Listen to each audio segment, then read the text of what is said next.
ہی سامان دبئی کے لیے روانہ کرے گا۔ جنرل صاحب نے بات جاری رکھتے ہوئے کہا، لیکن میں اب اور انتظار نہیں کروں گا، اس شخص کو اس انجام تک میں خود پہنچاؤں گا۔ جنرل کی بات سن کر وہ ایک دم تیش سے بولا تھا۔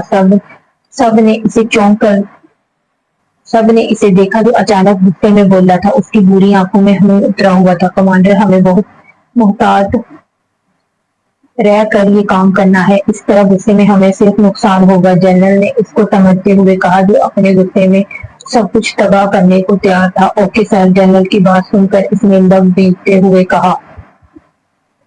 کھڑکی میں کھڑی آسمان پر نظر جمائے نہ جانے وہ کہاں گم تھی۔ ہوا میں ہلکی ہونے کی وجہ سے لاہور کی راتیں دن کی بدولت زیادہ ٹھنڈی تھی۔ ہوا سے اس کے بالوں کی لٹیں بار بار اس کے چہرے کو چھو رہی تھی، مگر وہ تو جیسے تاروں بھرے آسمان میں کیا تلاش کر رہی تھی۔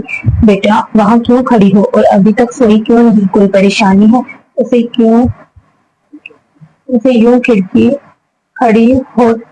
ایسے کیوں کھڑی ہو؟ ٹھنڈ لگ جائے گی۔ بی جان اس کے کمرے میں روشنی دیکھی تو اس کے کمرے میں آ گئی اور اسے کھڑکی کے پاس کھڑے دیکھ کر تشویش سے پوچھا۔ بی جان کی آواز پر وہ چونکی، پھر مڑ کر انہیں دیکھا جو اس کے بیڈ پر آ کر بیٹھی تھی۔ اس سال بھی وہ نہیں آیا بی جان؟ اس نے بی جان کی گود میں سر رکھ کر کہا۔ تم جانتی تو ہو بچپن سے وہ کتنا ضدی ہے، جب تک اس کا اپنے باپ سے کیا وعدہ پورا نہیں ہوگا وہ سکون کا سانس نہیں لے گا۔ بی جان نے پری کے بالوں میں نرمی سے انگلیاں چلاتے ہوئے افسردگی سے کہا۔ اب تم سو جاؤ اور اس کے بارے میں زیادہ پریشان نہ ہو۔ بی جان نے پری کے اوپر کمبل ڈالا اور لائٹ آف کرتی کمرے سے چلی گئی۔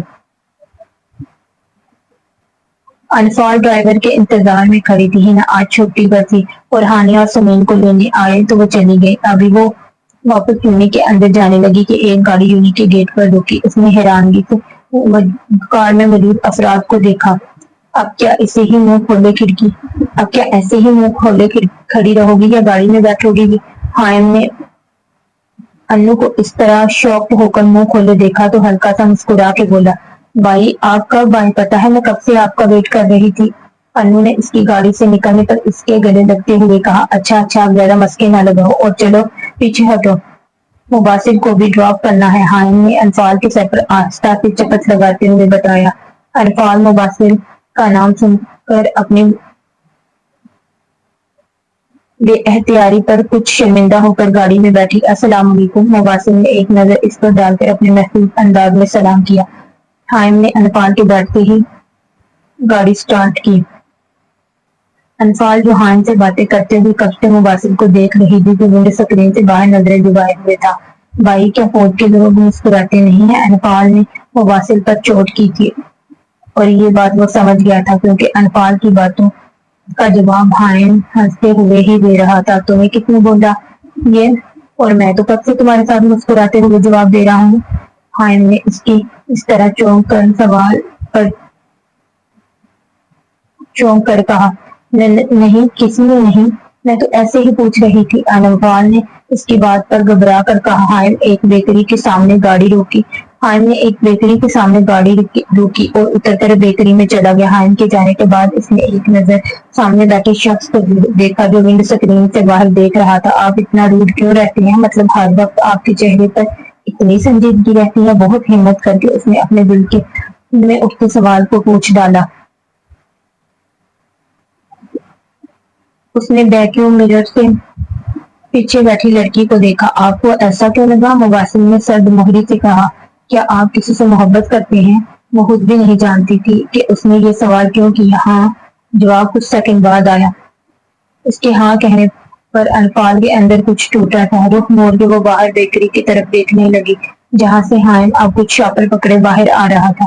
یہ لو تمہاری چیزیں۔ حائم نے گاڑی میں بیٹھتے سامان اس کو دیا اور گاڑی سٹارٹ کرنے لگا۔ جب اس کا ڈیش بورڈ پر بڑا موبائل بجا۔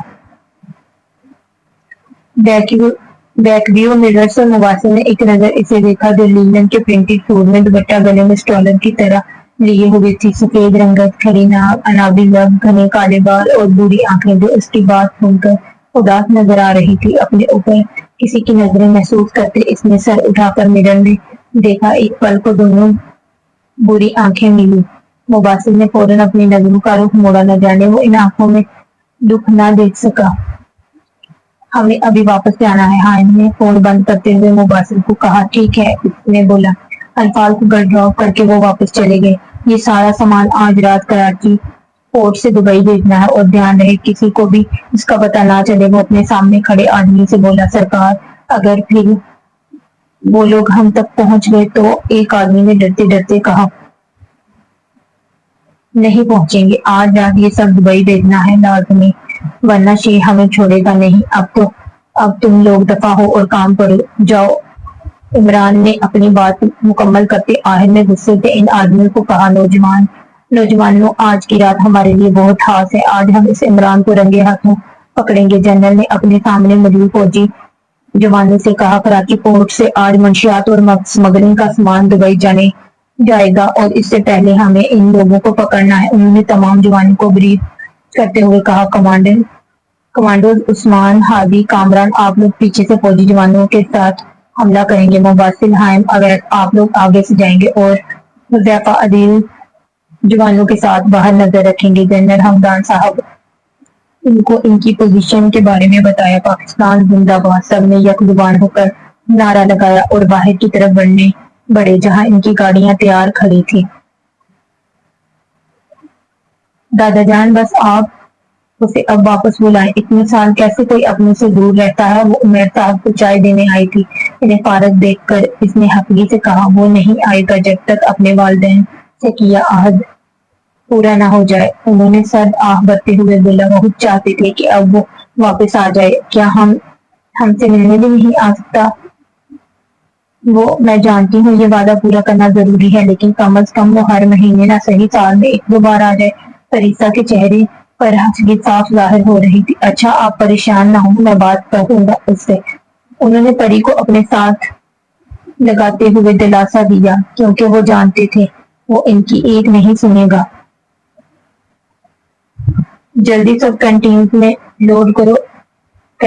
میں لوڈ کرو، اس سے پہلے کوئی یہاں آ جائے۔ وہ آدمی غصے اور پریشانی سے بولا۔ ابھی وہ سامان لوڈ کر رہے تھے کہ سامنے سے ایک گولی اٹھتی ہوئی ایک آدمی کے پاؤں میں لگی اور اس کی چیخ بلند ہوئی، ہینڈز اپ، خود کو اور سامان کو ہمارے حوالے کر دو، بھاگنے کی کوشش نہ کرو ورنہ مارے جاؤ گے، تم لوگ چاروں طرف سے گھیرے جا چکے ہو۔ ایک کمانڈو نے آگے آتے ہوئے ان آدمیوں کو وارننگ دی، ہا ہا ہا، ہم یہ تمہارے حوالے نہیں کریں گے، اور ہمیں اندازہ تھا تم لوگ یہاں ضرور آؤ گے۔ ان میں سے ایک آدمی نے عجیب طریقے سے ہنستے ہوئے کہا۔ گولی کی آواز گونجی اور اس آدمی کے بازو کو چیرتی ہوئی نکلی۔ گولی چلنے پر وہ آدمی وہاں سے بھاگنے لگے جب چاروں طرف سے گولیوں کی آوازیں آنے لگی۔ سب برباد کر دیا تم لوگوں نے، اب میں شیر کو کیا جواب دوں گا؟ کن نکمے آدمی کو میں نے یہ کام دیا؟ جوان فوجیوں کی نظروں سے نہ بچ سکی۔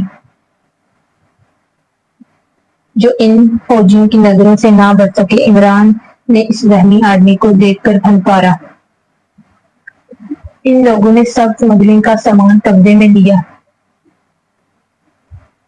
اور سب بچوں اور لڑکیوں کو بھی بازیاب کروا لیا۔ ایک اور آدمی نے ڈرتے ہوئے اپنے سرکار کو بتایا جو غصے اور طیش میں ادھر ادھر چکر لگا رہا تھا، دفع ہو جاؤ، کسی کام کے نہیں ہو تم لوگ، اب میں خود کچھ کروں گا۔ وہ ایک بار پھر پھنکارتے ہوئے بولا۔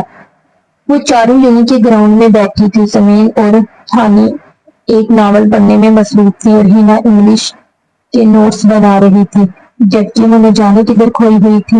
انو یار، اس طرح منہ کھلا کر کیوں بیٹھی ہو؟ ہینا نے اس سے پوچھا۔ وہ کب سے انفال کو پریشان دیکھ رہی تھی۔ ہینا کے سوال پر وہ خیالوں سے باہر نکلی۔ مباسل کل بھائی مجھے لینے آئے تھے اور ساتھ وہ بھی تھا۔ اس نے پریشانی ظاہر کی۔ اوہ، ان تینوں نے اس کو دیکھتے ہوئے معنی ہیلی سے کہا۔ پھر تم نے اس سے بات کی؟ سمین نے اسے چھیڑا۔ ہاں، کچھ سوچ کر وہ بولی۔ اوہ بھائی، اچھا، کیا بات کی؟ بانی تھانی نے اس کے ہاں بولنے پر پوچھا۔ یہی کہ وہ ایسا کیوں ہے؟ کہیں اسے کسی سے محبت تو نہیں؟ انفال نے تھوڑا جھجک کے بتایا۔ پھر وہ تینوں ایک ساتھ بولے۔ اس نے کہا، ہاں، یہ بتاتے نہ جانے کیوں اس کی آواز بڑھ آئی۔ ایسا کچھ نہیں ہوگا، کیا پتا اس نے صرف تمہیں ٹالنے کے لیے بولا ہو، ہینا نے سمجھایا تھا۔ وہ اپنی دوست کو اس طرح اداس نہیں دیکھ سکتی تھی۔ ہینا کی بات سن کر وہ صرف سر ہلا کر رہ گئی، کیونکہ اب وہ اس کے بارے میں بات نہیں کرنا چاہتی تھی۔ ان لوگوں نے شدہ مال اور بازیاب کرائے ہوئے بچوں اور لڑکیوں کو حکومت کے حوالے کر دیا تھا۔ شاباش جوانو، اب بس ہمیں عمران کو پکڑنا ہے، کیونکہ اب وہ چین سے نہیں بیٹھے گا۔ میجر نے سب کو شاباش دیتے ہوئے کہا، اب ہمیں انتظار کرنا ہوگا، بہت جلد وہ دوبارہ سامان بھیجے گا اور اب کی بار ہم اس کے اڈے پر حملہ کریں گے۔ جنرل نے کہا، انشاءاللہ ان سب باہم اس کو اس کے انجام تک پہنچائیں گے۔ اس نے کہا، پاک فوج زندہ باد، پاکستان پائندہ باد۔ سب نے یک زبان ہو کر نعرہ لگایا۔ وہ دونوں اپنے اپارٹمنٹ میں بیٹھے کام کر رہے تھے۔ حالم کافی بنا کر لایا تو اسے دیکھا جو پتہ نہیں کون سی دنیا میں کھویا ہوا تھا۔ کہاں کھوئے ہوئے ہو؟ میں اتنی دیر سے یہاں بیٹھا ہوں اور تم تو پتہ نہیں کدھر کھوئے ہوئے ہو۔ حالم نے اسے کہا جو سوچوں میں گم تھا۔ نہیں، کہیں نہیں، بس ایسے ہی گھر کی یاد آ رہی ہے۔ وہ گڑبڑاتے ہوئے بولا، جب سے تم نے آرمی جوائن کی ہے تم صرف کوئی 5 یا 6 بار اپنے گھر گئے ہو، اور جب سے عمران کا کیس شروع ہوا ہے اب تم گھر جانا تو دور فون پر بھی بات نہیں کرتے۔ حالم نے تشویش سے پوچھا، میں جب تک اپنے والدین سے کیا عہد نہ پورا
یہ بتاتے ہوئے اس کی آنکھیں ضبط سے لال ہو گئی تھی۔ میں ان لوگوں کی نظر سے بچ کے قریب موجود گھنے درخت پر چھپ گیا تو ہمارے ساتھ کام نہیں کرنا چاہتا تھا۔ نعم دیکھ، اس کام میں ہم تیرے بیٹے کا استعمال کریں گے۔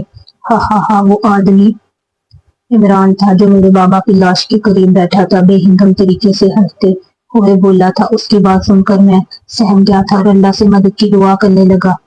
وہ اور اس کے آدمی مجھے ڈھونڈ رہے تھے کہ سامنے سے ایک پولیس موبائل جو وہاں گردش کر رہی تھی پہنچ گئی۔ وہ ان سب لوگوں کو گرفتار کر لیا گیا۔ یہ دیکھ مجھے حوصلہ ہوا اور اپنے ماما بابا کی لاش کے پاس آیا۔ بیٹا ہمیں بتاؤ کیا ہوا ہے آپ کے ساتھ؟ ایک پولیس والا میرے پاس آ کے بولا تو میں نے روتے ہوئے سب کچھ بتا دیا۔ پولیس والوں نے مجھ سے گھر کا نمبر مانگا اور ڈیڈ باڈی ہمارے گھر پہنچا دی۔ ہمارے گھر کہرام مچ گیا۔ میری بہن جو ماں باپ کا انتظار کر رہی تھی ان کی لاشوں کو دیکھ کر اپنے ہوش کھو بیٹھی۔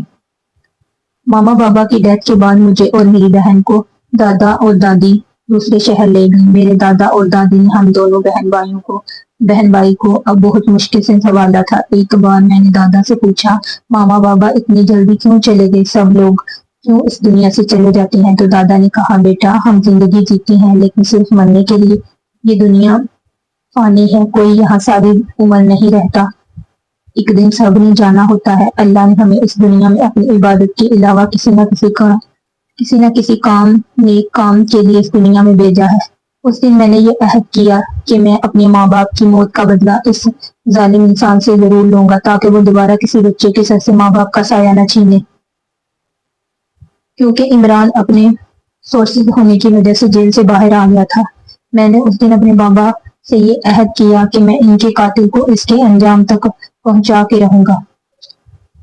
حالم نے اسے دیکھا جس کی آواز گونج گئی تھی۔ مگر وہ کمال ضبط سے آنسو روکے ہوئے تھا۔ مباصر نے اپنی بات کر کے خائن کی طرف دیکھا۔ خائن کی آنکھوں میں اس کی بات سن کے نمی آ گئی۔ وہ اٹھا اور مباصر کو گلے لگاتے ہوئے بولا، میں ہمیشہ تمہارے ساتھ ہوں، اللہ تمہیں تمہارا عہد پورا کرنے کی ہمت دے، آمین۔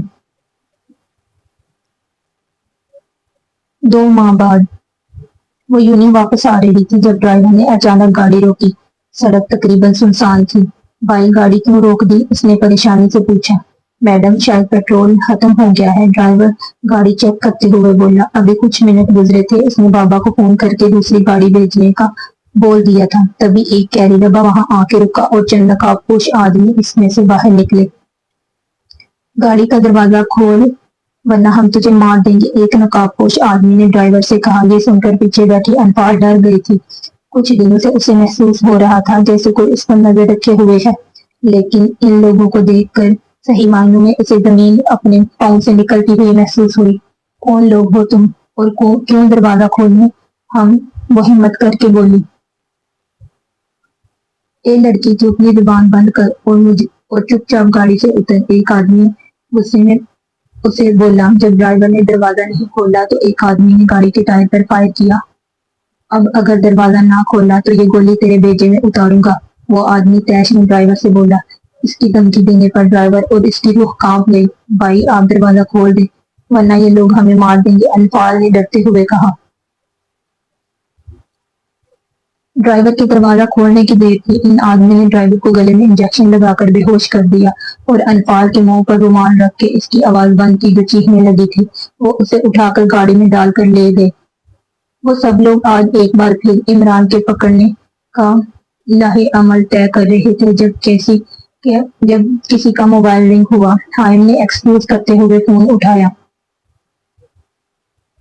دوسری جانب کی بات سن کر اس کے چہرے پر پریشانی پھیل گئی اور دماغ کی رگیں تن گئیں۔ سب نے اس کے بدلتے انداز کو دیکھا۔ سب حیرت ہے جوان، جنرل نے اس کے چہرے کو دیکھ کر پوچھا۔ عمران اب اپنی حدیں پار کر رہا ہے، اس نے میری بہن کو اغوا کیا ہے، میں اسے زندہ نہیں چھوڑوں گا، خائن نے غصے کے عالم میں کہا اور مباصر کو یہ سن کر جھٹکا لگا تھا۔ اس کی آنکھوں کے سامنے وہ حفاظ سی بیٹھی لڑکی کا سراپا لہرایا۔ ہم آج رات ہی اس کے اڈے پر حملہ کریں گے اور اس کو اس کے انجام تک پہنچا کے رہیں گے۔ یہ ایک اندھیرا کمرہ تھا جہاں اسے لایا گیا تھا۔ اس کمرے میں اس کے علاوہ اور بھی لڑکیاں تھیں جن کے منہ کو رومال سے باندھا گیا تھا اور ہاتھوں کو پیچھے رسی سے باندھے ہوئے تھے۔ گرم سیال اس کی آنکھوں سے بہہ رہا تھا۔ جب اسے ہوش آیا تھا اسے اپنے سر میں ٹیسیں اٹھتی محسوس ہو رہی تھی۔ کمرے میں اندھیرے کی وجہ سے اسے وقت کا اندازہ نہیں تھا۔ وہ بس مسلسل روئی جا رہی تھی اور اللہ سے مدد کی دعا کر رہی تھی۔ ہم آج رات لڑکیاں اور منشیات دبئی کے لیے روانہ کر دیں گے، اور موبائل پر بات کرتے ہوئے بولا۔ اس بار سب صحیح سلامت دبئی پہنچے گا، بہت خاص آدمیوں کو میں نے یہ کام دیا ہے۔ دوسری طرف کی بات سن کر وہ بولا، اس بار تم لوگ مجھ تک نہیں پہنچ سکتے، اب میں بتاؤں گا عمران کیا چیز ہے۔ ہا ہا ہا، عمران نے فون بند ہوتے حباست سے ہنستے ہوئے کہا۔ وہ شاید بھول گیا تھا کہ اوپر بیٹھی ذات اس سے بہت زیادہ طاقت والی ہے۔ اب وقت تھا جب اللہ کی رسی کھینچنی تھی۔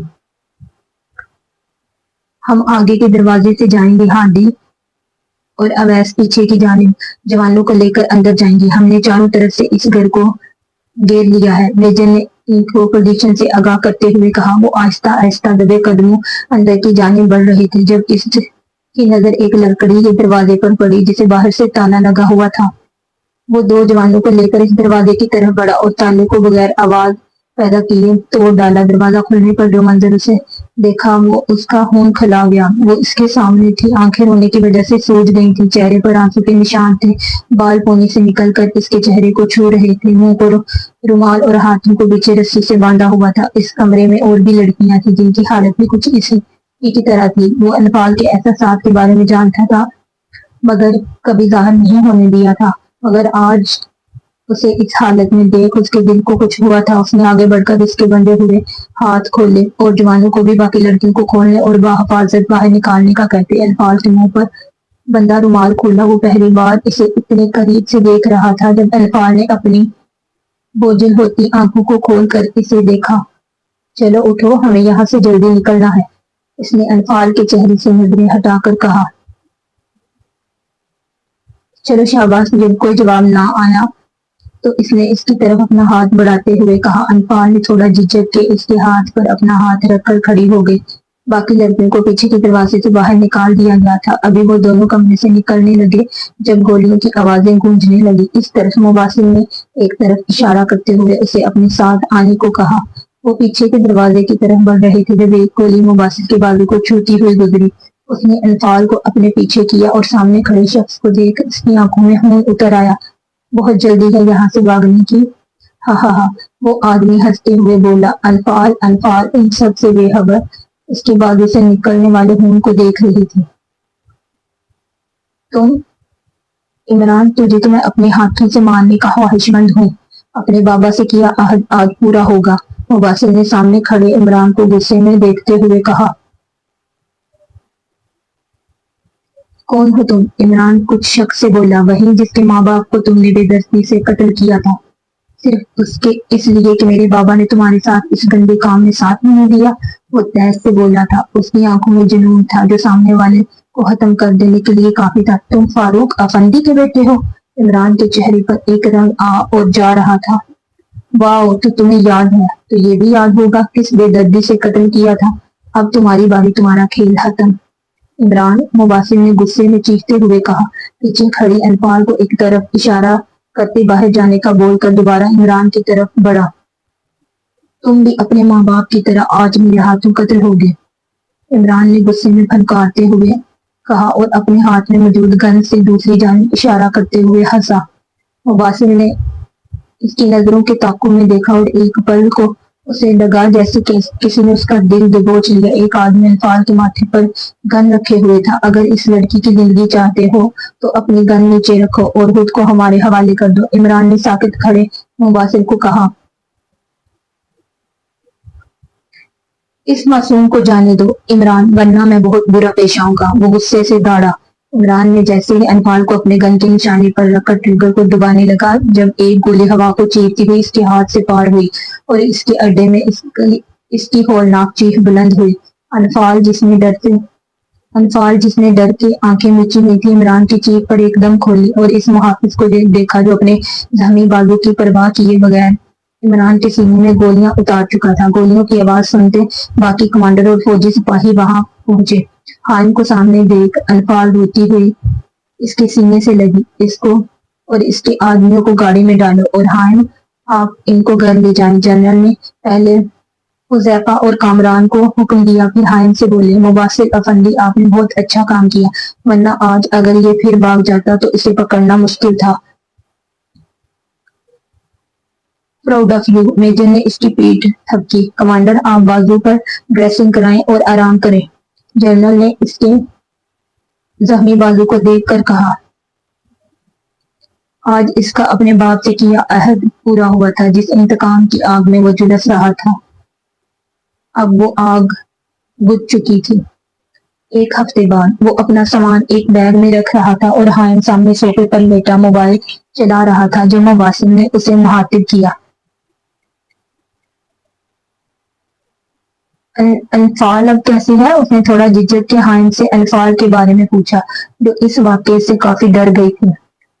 ابھی بھی اکثر ڈر جاتی ہے، ماما، بابا اور ہیرا اسے واپس نارمل کرنے کی کوشش کر رہے ہیں، انشاءاللہ جلدی ٹھیک ہو جائے گی۔ اس کے سوال کرنے پر حائم نے مشکوک نظروں سے اسے دیکھا اور پھر انفال کی حالت بتائی۔ مجھے تم سے بات کرنی ہے، اسے بیڈ کے کنارے بیٹھتے جیسے لفظوں کا چناؤ کیا۔ ہاں بولو، حائم اس کے انداز پر چونکا۔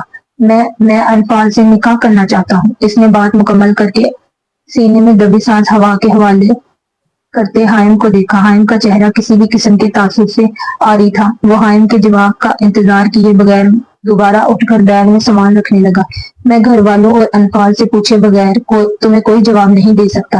تم کہاں جا رہے ہو؟ حائم نے مشکوک طریقے سے پوچھا۔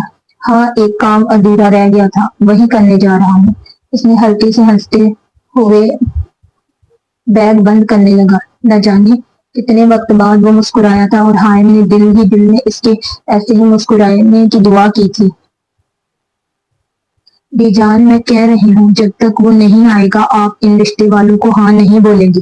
بی جان اور پری صاحب صوفے پر بیٹھی تھی جب بی جان کی بات سن کر اس نے بی جان کو اٹل لہجے میں اپنا فیصلہ سنایا۔ تو پھر بی جان آپ بھی ان لوگوں کو بول دیں۔ ہاں بول دیں۔ اس نے پیچھے سے آگے بی جان کے گرد بازو پھیلا کر شوخیہ انداز میں کہا۔ کیا ہو گیا ہے یہ میں ہی ہوں میرا بھوت نہیں۔ اس نے مسکراتے ہوئے پری کو چٹکی کاٹی تو وہ ہوش کی دنیا میں واپس آئی اور اسے دیکھا جو بی جان کے گلے لگے ان کے شکوے دور کر رہا تھا۔ تم کتنے بدتمیز ہو مباسل، 15 سال میں ایک بار گھر آ جائے نہیں تو ہر ہفتے فون ہی کر لے لیکن نہیں۔ بندہ سال میں ایک بار گھر آ جائے نہیں تو ہر ہفتے فون ہی کر لے لیکن نہیں۔ تمہیں تو صرف اپنی پرواہ ہے۔ پریسا نے اس کے کان کھینچتے ہوئے تھوڑا غصہ کرتی بولی۔ تو آخر میں آواز رند گئی تو مباسل کو لگا شاید اس نے بہت غلط کیا۔ کم از کم وہ ہر ماہ فون کر کے اپنی خیریت کی خبر ان کو دیتا رہتا۔ واؤ کہاں ہے؟ آج تو سنڈے ہے وہ گھر میں نہیں ہے کیا؟ پری کو چپ کراتے اس نے بی جان سے کہا۔ ہاں مارکیٹ تک گئے ہیں۔ دادا کہاں ہے؟ آج تو سنڈے ہے وہ گھر میں نہیں ہے کیا؟ پری کو چپ کراتے اس نے بی جان سے کہا۔ ہاں مارکیٹ تک گئے ہیں۔ تم ہاتھ منہ دھو میں کھانا لگاتی ہوں۔ بی جان اسے بتاتے ہوئے اس کو فریش ہونے کا بولتی کچن کی طرف چلی گئی۔ اچھا اب آپ ناراض تو نہ ہوں، اب آ تو گیا ہوں نا، ویسے ایک سرپرائز ہے آپ کے لیے۔ مباسل نے پری کی ناراضگی کو ختم کرتے ہوئے کہا۔ کہیں تم نے شادی تو نہیں کر لی؟ پری کی مشکوک طریقے سے پوچھنے پر مباسل نے کہکا لگایا۔ اس کے اس طرح ہنسنے پر پریسا نے اس کے ہمیشہ خوش رہنے کی دعا کی۔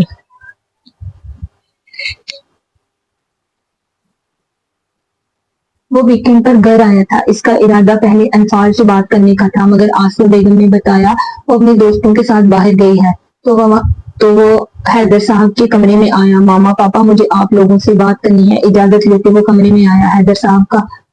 حیدر صاحب بک کا مطالعہ کرنے میں مصروف تھے اور آسیہ بیگم بیڈ پر بیٹھی تھی۔ ہاں بولو بیٹا کیا بات ہے؟ حیدر صاحب نے کتاب سائڈ پر رکھتے ہوئے نرمی سے کہا۔ آپ لوگ مباسل کو تو جانتے ہی ہیں، وہ اپنے گھر والوں کو انفال کے سلسلے میں بھیجنا چاہتا ہے۔ حائم نے تمہید باندھ کے بات شروع کی۔ ملا ہوں میں اس سے، کافی اچھا اور سلجھا ہوا لڑکا ہے، لیکن انفال کی رائے کے بغیر میں کچھ نہیں کر سکتا، حیدر صاحب نے کہا۔ حائم خود بھی انفال کی مرضی جاننا چاہتا تھا۔ ابھی وہ لوگ بات کر ہی رہے تھے جب انفال روم میں داخل ہوئی۔ السلام علیکم بھائی، آپ کب آئے؟ اس نے کمرے میں داخل ہوتے ساتھ سلام کیا اور پھر حائم سے پوچھا۔ حائم نے اپنی بہن کو دیکھا جو اس واقعے کے بعد کافی سنجیدہ ہو گئی تھی۔ میں دوپہر میں آیا تھا، تم بتاؤ طبیعت کیسی ہے؟ حائم نے اسے بتاتے ہوئے اس کی طبیعت دریافت کی۔ ٹھیک ہوں، اس نے اپنا سر آسیہ بیگم کے کندھے پر رکھتے ہوئے کہا۔ بیٹا ہمیں آپ سے بات کرنی تھی، حیدر صاحب نے تمہید باندھتے ہوئے کہا۔ جی پاپا بولیں۔ ان کے اس طرح بولنے پر وہ کھٹکی تھی مگر سنبھل کے بولی۔ دیکھو بیٹا جو ہوا اسے اب بھول کے آگے بڑھو، ہم جانتے ہیں یہ سب اتنا آسان نہیں مگر ماضی میں رہ کر زندگی نہیں گزاری جاتی۔ جو لوگ ماضی میں رہتے ہیں وہ کبھی آگے نہیں بڑھ پاتے۔ آگے بڑھنے کے لیے ماضی کو بھولنا پڑتا ہے ورنہ زندگی بہت مشکل ہو جاتی ہے، ہمارے لیے بھی اور ہم سے جڑے رشتوں کے لیے بھی، حیدر صاحب نے اسے سمجھاتے ہوئے کہا۔ جی پاپا میں کوشش کروں گی کہ سب بلا کے آگے بڑھوں، اس نے سر ہلاتے ہوئے کہا۔ مباسل کے گھر والے آنا چاہتے ہیں تمہارے اور مباسل کے رشتے کے لیے، انہوں نے اپنی بات کہہ کر اسے دیکھا جو ان کی بات پر ساکت ہو گئی تھی۔ بیٹا آپ سوچ لو، کوئی جلدی نہیں ہے، جو آپ کا فیصلہ ہوگا ہم اس میں خوش ہیں، حیدر صاحب نے اٹھ کے اس کے سر پر ہاتھ رکھ کے کہا۔ مجھے وقت چاہیے، اس نے نم ہوتی آنکھوں سے انہیں دیکھ کر کہا اور اٹھ کر اپنے روم میں آ کے اس نے آنسو پر بندہ بند توڑ دے آنسو کی باڑ کو بہنے دیا۔ عمیر صاحب کے گھر آنے کے بعد ان سب نے خوشگوار ماحول میں کھانا کھایا۔ عمیر صاحب کو بھی اس سے جو شکوے تھے اس نے انہیں دور کر دیا تھا۔ اس نے انہیں عمران کے کھیل اور قتل کے بارے میں آگاہ کر دیا تھا۔ وہ بہت خوش تھا کہ اپنے والدین سے کیا عہد پورا ہو گیا تھا اور ان کا مجرم اپنے انجام تک پہنچ گیا تھا۔ کھانے سے فارغ ہو کر وہ دونوں عمیر صاحب اور بی جان کے کمرے میں بیٹھے تھے۔ میں آپ سب سے ایک بات کرنا چاہتا ہوں، آپ لوگ میرے ساتھ کراچی چلیں۔